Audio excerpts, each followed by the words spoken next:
transforming the rear of your ride. Welcome to this week's Cruiser Customizing Tip of the Week with me, Kyle Bradshaw. This week we're going to talk a little bit about tail lights, turn signals, running lights, and marker lights. Off the factory floor, the bike comes with running lights, brake lights, and turn signals. But what do we want to do? We want to make our bike a little bit different. We want to stand out from the crowd. We want to be more visible. What can we do to modify the rear end of our bikes to accomplish these things? As you can see on the table here in front of me, there's a multitude of options when it comes to customizing your rear lighting. This V-Star is a great example of a complete kit. You take off the entire stock unit and you bolt on this aftermarket piece from CruiserCustomizing. Here's a picture of the stock unit. And here's a picture of the streamlined CruiserCustomizing unit. Let's take a look at a few more complete kits. Here's a VTX before and a VTX after. Here's a Roadstar before, and look at that awesome after transformation. And this VTX over here is a great example of taking a universal turn signal, adding a metric adapter, and moving the turn signals from the bottom of the fender to the top of the fender rail as shown here. This is a very popular option and very easy to do. So what types of lights are available for the back end of your bike? In the aftermarket world of tail section lighting, there are really three styles: incandescent, halogen, and LED.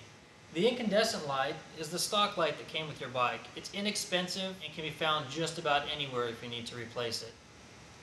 The halogen light is one of the most universal used at the moment.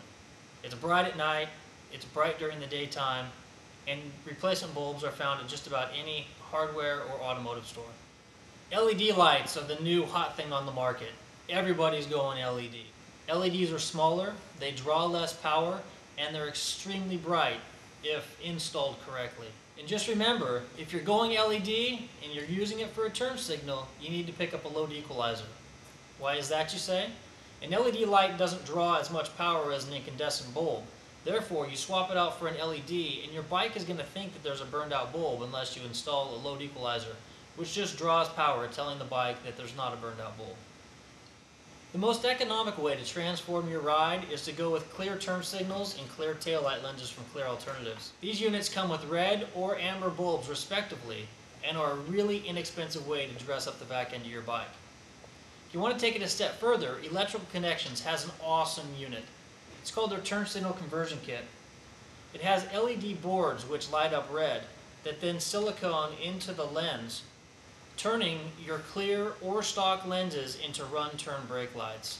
Electrical Connection Turn Signal Conversion Kit, definitely a neat way to go.